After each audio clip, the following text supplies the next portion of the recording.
मित्रों, आज हम लोग गुलहना गांव में हैं। गुलहना गांव महिपुरवा ब्लॉक में पड़ता है, महिपुरवा बहराइच जिले में है। और गुलहना गांव चारों तरफ से जंगलों से घिरा हुआ क्षेत्र है।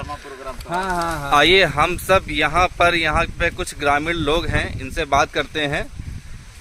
क्या भाई साहब, यहाँ पे कुछ जानवरों का खतरा रहता है क्या? आए दिन जानवरों का खतरा रहता है भाई। जानवर आते हैं? बिल्कुल आते हैं। कौन कौन से जानवर आते हैं यहाँ पर? तेंदुआ आता है, बड़ा बड़ा बाघ आते हैं। तेंदुआ और बाघ ये सब आते हैं जी। डर नहीं लगता आप लोगों को? डर लगता है तो क्या करें, भग के कहाँ जाएं? चले जाएं, घर ही खेती किसानी है सब यहीं। किसी का कोई नुकसान पहुँचाया आज तक इन लोगों ने? तो मान लीजिए कि एक लड़की को मार दिया यहाँ आज 2-3 साल पहले। और ऐसे इलाके में आपका प्रत्याशी चुनाव लड़ रहा है। 2-3 साल पहले? 2-3 साल नहीं, ये हर दूसरे महीने की बात है। और नुकसान पहले बहुत पुराना बता रहे हो। हर महीने तो हमेशा मारता है। बकरी और कुत्ता जो अक्सर ये मार के ले जाता है, क्योंकि शेर जल्दी इंसानों पे हमले नहीं करते हैं। शेर है, बाघ है, चीता है, इंसानों थोड़ा सा बचाव करते हैं वो लोग भी। पर बकरी है, कुत्ता है और इनके छोटे छोटे जो है बच्चे हैं, वो जो क्या नाम, गाय भैंस के जो बच्चे क्या कहते हैं उसको, बछड़ा बछिया, वो सब अक्सर उठा के ले जाते हैं यहाँ पे बाघ वगैरह। और यहाँ पे हम लोग प्रचार के लिए आए हैं।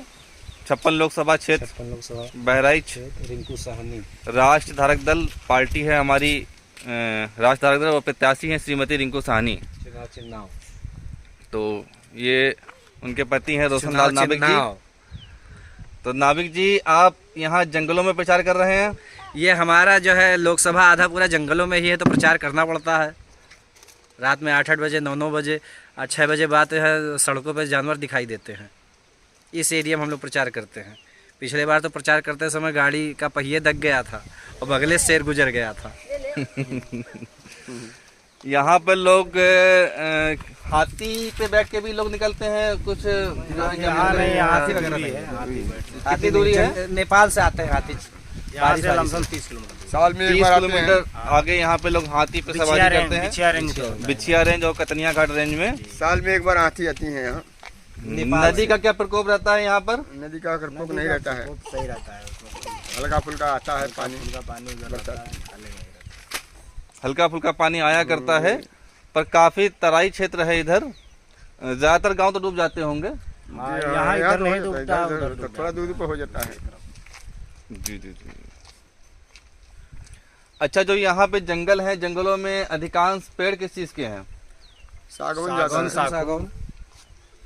देखिए, मैं पहले भी बात बोल चुका हूँ, जो एक तो भारत में जंगल नहीं रह गए हैं और जो जंगल हैं भी, तो वहाँ पे सागौन, साकू और शीशम, अब यही प्रोफेशनल पेड़ ही लगाए जाते हैं। बाकी जो फलदार वृक्ष जो जंगल में हुआ करते थे, जिसपे शाकाहारी जंतु डिपेंड रहते थे, अब वो सब वृक्ष समाप्त कर दिए गए हैं। फॉरेस्ट वाले खुद उसको समाप्त कर रहे हैं और केवल वही पौधे लगाते ही नहीं, वही पेड़ लगाते हैं जिसकी लकड़ी अधिक दाम पे बिक जाए और अधिक उनको लाभ मिल जाए। और जो शाकाहारी जंतु हैं, यही कारण है शाकाहारी जंतुओं को भोजन नहीं मिल पाता, क्योंकि फलदार वृक्ष रहते ही नहीं है। जंगल से शाकाहारी जंतु समाप्त, और शाकाहारी जंतु इसलिए समाप्त हो रहे हैं। क्या कहना चाहेंगे रोशन लाल जी इस विषय पर? रोशन लाल जी कुछ बता रहे हैं। सरकार केवल पैसा कमाने में बिजी हुई है, उसको पर्यावरण की कोई चिंता नहीं है। वो फलधारी अगर वृक्षों को लगावे तो कम से कम जो शाकाहारी जीव जंतु हैं, पशु पक्षी हैं, कम से कम उनका पेट तो पल सके। लेकिन वो केवल पैसा कमाने के उद्देश्य से कीमती पौधे लगाए जाते हैं, बाद में उनकी नीलामी करा दी जाती है। नंबर 2 से विभाग के अधिकारी कमाते हैं, नंबर 1 से विभाग कमाता है। दोनों लोग माल कमाते हैं। अच्छा, जब शाकाहारी जंतु नहीं रहेंगे तो मांसाहारी जंतु भी नहीं रहे, धीरे धीरे वो भी खत्म हो जाएंगे। चोरी छुपे जंगल के अधिकारी ही जंगल बेच रहे हैं। अब जंगल कहाँ बचे? भारत में 3 ही 4 जगह जंगल बचे हैं। ये बहराइच का कतनिया घाट जाना माना जंगल है, लेकिन अधिकारी सब खुद ही इसको मिली भगत करके समाप्त करने पर तुले हुए हैं। और जब यही अधिकारी सब जंगल में आग लगा देते हैं।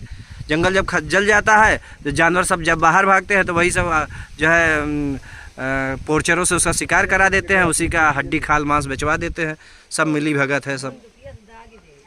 बहुत ही गंभीर आरोप लगाए हैं रोशन लाल नाविक जी ने। हालांकि इसमें काफ़ी हकीकत भी है। और दूसरी बात यह है कि जब शाकाहारी जंतु नहीं रहेंगे तो मांसाहारी जंतु भी नहीं रहेंगे, मांसाहारी जंतु नहीं रहेंगे तो फिर बाघ संरक्षण की बात करना, चीता संरक्षण की बात करना, तेंदुआ संरक्षण की बात करना, ये केवल जो है एक दिखावा है। और मैंने आप लोगों के सामने ग्रामीणों से पूछवाया है कि किस प्रकार से जंगलों में केवल अब साकू सागौन। टाइगर रिजर्व के लिए हर साल 1 करोड़ रुपए आता है। पूरे 1 करोड़ रुपए का बंदर बाट कर लिया जाता है। कहीं कोई भी जानवरों के पीने की व्यवस्था नहीं है। जानवरों के पीने का पानी नहीं है जंगलों में। ये है व्यवस्था। अच्छा, ये जो रोशन लाल जी बता रहे हैं, क्या ये बात कुछ हकीकत आपको लगती है? ये सच्चाई है। सच्चाई है। जंगलों में पानी पीने के लिए नहीं है, कोई व्यवस्था नहीं है। व्यवस्था नहीं है।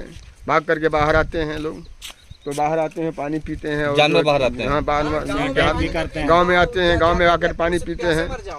तालाब में, पोखरे में आकर के पानी पीते हैं। वही घूमते हैं रात भर, किसी को मिलते मार देते हैं। बच्चों, क्या नाम है आपका? भला गुड़िया। गुड़िया नाम है? बताओ, तुम्हारा क्या नाम है? साक्षी। पढ़ती हो आप लोग? पढ़ते हो बच्चों लोग? स्कूल जाते हैं, पढ़ते हैं आप लोग? किस क्लास में पढ़ते हैं आप लोग? कक्षा 1 में। स्कूल का नाम क्या है? स्कूल का नाम है, स्कूल का नाम बताइए। गुलहना तो आपके गांव का नाम है। प्राथमिक विद्यालय गुलहना, कक्षा 1 में पढ़ती हो? 2 का पढ़ा सुनाओ।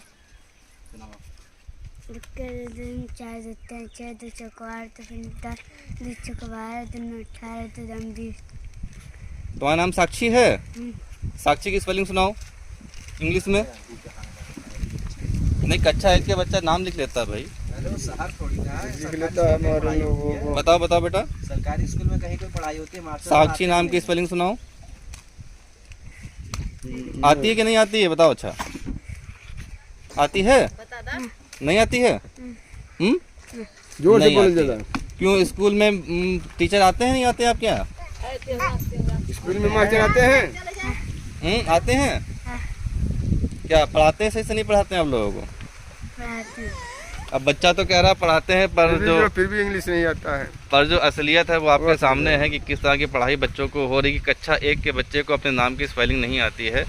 तो शिक्षा का महत्व धीरे धीरे समाप्त हो रहा है देश में। जो शिक्षा अच्छी होनी चाहिए, भले ही आप अनाज ना बांट पाओ, जंगल में भोजन पानी की कोई विशेष कमी नहीं रहती है, कमी भोजन पानी तो मिल ही जाता है। पर जो सबसे बड़ी सुविधा है, सबसे बड़ी आवश्यकता है, वो है शिक्षा की। शिक्षा अच्छी होनी चाहिए, है ना? शिक्षा अच्छी मिलनी चाहिए बच्चों को, शिक्षा मिलनी चाहिए और स्वास्थ्य सुविधाएं मिलनी चाहिए जी। स्वास्थ्य और शिक्षा ज़्यादा महत्वपूर्ण है। बाकी ये लोग अपना उगा लेते हैं खेतों में और खा लेते हैं। खाने पीने की कोई समस्या नहीं होती होगी मेरे ख्याल से। साल 6 महीने खर्चा तो हो ही जाता है। बाकी जो आवश्यकता है, कुछ गरीबी भी है, ऐसी बात नहीं है कि ग्राम बोझिया नहीं, गरीबी तो है। गरीबी इसीलिए है क्योंकि आप बच्चों को पढ़ा नहीं पा रहे हैं। इस गरीबी की वजह से नहीं पढ़ा। इलाज में पैसा खर्चा हो जाता होगा। पैसा, हाँ, इलाज में पैसा खर्चा होता है। बाकी रोटी की इतनी गरीबी नहीं होगी मेरे ख्याल से। रोटी हर कोई खा सकता है। रोटी तो कोई भी, कुत्ता भी पाल लेता है अपना पेट पर। रोटी खा लेता है इंसान। सबसे बड़ी समस्या है शिक्षा की, स्वास्थ्य की, कपड़ों की, वाहन की, साधन की। बसों का किराया बहुत महंगा है। कहीं आप गए, मान लीजिए लखनऊ गए, अगर आपको जाना पड़ा तो आपको 1000 रुपये चाहिए किराए के लिए, आना जाना, तो किराया महंगा है। रोटी महंगी नहीं है जी। रोटी और दाल आदमी कमा लेता है, कमा लेता, खा लेता, किसी तरह से पाल लेगा। बाकी जंगल है, फल है, कहीं अपना फलदार फल फूल खा लिया आदमी ने, खाने पीने का व्यवस्था हो जाती है लोगों की। जो मूल समस्याएं हैं उस पर काम नहीं होता है। ठीक है जी, धन्यवाद, फिर मुलाकात होगी।